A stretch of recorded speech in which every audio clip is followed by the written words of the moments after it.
Bonjour à toi. Dans ce podcast, je vais te donner 6 conseils pour gérer ton ego au quotidien. Je te rappelle que l'ego est une partie de notre personnalité reliée à nos plus grandes souffrances intérieures. En effet, à chaque fois que tu as ressenti de la souffrance depuis ta vie intra-utérine, l'ego s'est façonné autour et en fonction de ces blessures. Donc plus tu as tout souffert, plus ton ego est gros et prend de la place aujourd'hui. À la base, sa fonction est de diminuer la souffrance, de nous permettre de nous relever plus rapidement pour continuer à vivre et de nous protéger des possibles futures épreuves que la vie nous envoie. Mais en grandissant, il a adopté des comportements, des tactiques qui au final nous desservent. Il se peut qu'il t'ait rendu frileux ou frileuse, renfermé, fuyant, fuyante, et que tu aies tendance à éviter le conflit et à fuir tes responsabilités, ou même à te déconnecter de la réalité à travers des addictions. Il se peut également qu'il se montre très agressif quand quelque chose te touche, qu'il parle fort, qu'il s'emporte facilement, qu'il se montre même méchant avec certains de tes proches. L'ego peut développer diverses facettes qui au final ne te font pas du bien et ne te permettent pas de créer une vie heureuse. Il se peut que tu sois soumis à beaucoup de tensions relationnelles, que tu prennes mal les choses, que tu aies du mal à te faire comprendre, du mal à avancer dans tes projets, beaucoup de peur, de stress, de blocage. Ou alors tu te montres très critique envers toi-même, tu te rejettes, tu te juges, tu as du mal à t'accepter, à accepter ce qui se passe à l'intérieur de toi, ou à accepter ton apparence physique et ce que tu es en règle générale. Dans tous les cas, ces symptômes montrent que ton ego est très présent et mérite à être géré autrement. Alors voici mes conseils. Numéro 1, accepter sa présence, ses idées, ses réactions.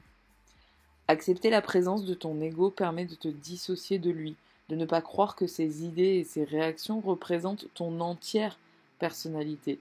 Il n'est qu'une partie de ce que tu es. Plus concrètement, quand tu réagis mal, quand tu te mets à avoir des pensées agitées et négatives, des sentiments désagréables, signe que ton ego est en mode on, si tu te mets à rejeter ces réactions, à penser que tu réagis mal, que tu es une mauvaise personne, et à juger tes comportements, tes pensées et tes émotions, sache que c'est ton ego qui se critique lui-même et qui tourne dans sa propre boucle égotique. La meilleure des attitudes à adopter quand tu sens la présence de ton ego, c'est de te répéter « J'accepte mon ego, je m'accepte comme je suis, je me pardonne ». Ces petites phrases n'ont l'air de rien, mais elles permettent au cerveau de relâcher les tensions nerveuses, de s'en libérer et de retrouver le calme plus rapidement. C'est également un bon moyen pour travailler sur l'acceptation de soi et développer une meilleure relation avec toi-même. Numéro 2. Développer compréhension, compassion et écoute. Si tu acceptes l'idée que tu as deux parties de ta personnalité à l'intérieur de toi, qui interagissent et vivent, alors il faut adopter l'idée que ton ego a besoin d'être traité comme tu aimerais qu'on te traite, avec compréhension, compassion et écoute. Quand tu ressens de l'agitation intérieure, essaye de comprendre pourquoi ton ego réagit, en réaction à quelle blessure. Abandon, rejet, trahison, injustice ou humiliation. Après avoir compris pourquoi ton ego réagit si vivement, essaye de te répéter ou d'écrire dans ton cahier « Je compatis, c'est normal que tu réagisses comme ça, je te comprends ». Cette simple phrase va permettre à ton ego de se sentir accepté, entendu et compris. Quand c'est le cas, il se calme automatiquement, comme toi quand tu n'es pas bien et qu'un proche se montre bienveillant avec toi. Tu te sens mieux après cette conversation. Eh bien c'est pareil pour ton ego. Numéro 3. Le laisser s'exprimer dans un cahier pour l'analyser ensuite. Tu peux aussi prendre un cahier exprès pour la gestion de l'ego et le laisser s'exprimer librement, déverser son flot de pensées noires, d'émotions contradictoires. En faisant ça, tu laisses concrètement de la place à ton ego pour qu'il puisse s'exprimer. Ce petit exercice va déjà te soulager momentanément, mais il va te permettre surtout d'analyser à tête reposée ce qui te traverse, au lieu de refouler ces pensées, de les rejeter et au final de créer une surtension électrique dans le cerveau qui finira par ressortir tôt ou tard. L'idée est de prendre du recul avec son propre processus égotique. Plus tu prends de la hauteur, plus ta conscience pourra intercepter l'ego en plein vol et l'empêcher de nuire. Numéro 4. Parler de lui à nos proches. Le fait de commencer tes phrases par mon ego pense que, ou mon ego ressent ci ou ça, ou mon ego a mal réagi parce que, permet encore une fois de lui donner le droit d'exister et aidera tes proches à comprendre quelle partie de toi s'anime quand quelque chose ne va pas.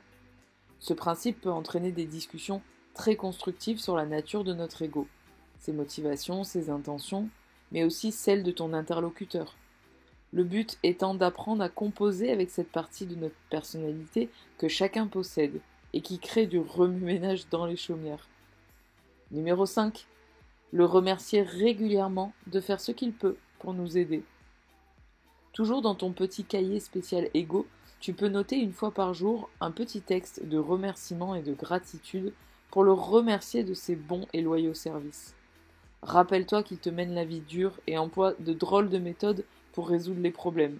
Pas très efficace le plus souvent. Mais il fait juste ce qu'il peut, en fonction de ce qu'on lui a appris. Si ton ego n'est pas allé à l'école des égos, alors il n'a pas d'autres outils pour composer avec les épreuves que la vie nous envoie. Il ne tient qu'à toi de lui apprendre de nouvelles méthodes en lisant, en écoutant des podcasts comme celui-ci, en regardant des vidéos YouTube et en faisant un travail quotidien sur toi pour développer d'autres types de comportements petit à petit. Et au lieu de te taper sur les doigts quand tu sens que tu as mal réagi dans une situation, mieux vaut se répéter « Merci mon ego, merci, merci beaucoup ». Numéro 6. Le traiter comme un enfant qui a peur du noir. En effet, l'ego est une partie de notre personnalité en lien direct avec le paléocortex, une zone de notre cerveau qui gère les peurs profondes et ancestrales, entre autres. Il est également en lien avec l'inconscient, qu'on appelle aussi l'enfant intérieur. C'est une partie de nous qui n'a pas soigné ses blessures infantiles et qui réagit comme un enfant qui a peur du noir. L'ego a peur de tout ce qui est inconnu. Si par exemple tu n'as eu que des relations avec un ou une partenaire agressive, il est possible qu'une nouvelle relation basée sur de la douceur soit effrayante pour l'ego. Dans tous les cas, rien ne sert de s'énerver contre soi. Il suffit de se montrer à l'écoute, tolérant et patient, comme on le ferait avec un enfant. Il faut dialoguer, le rassurer, lui faire imaginer de belles perspectives d'avenir positifs, visualiser des réussites et des situations agréables pour l'aider à passer un cap qui l'effraie.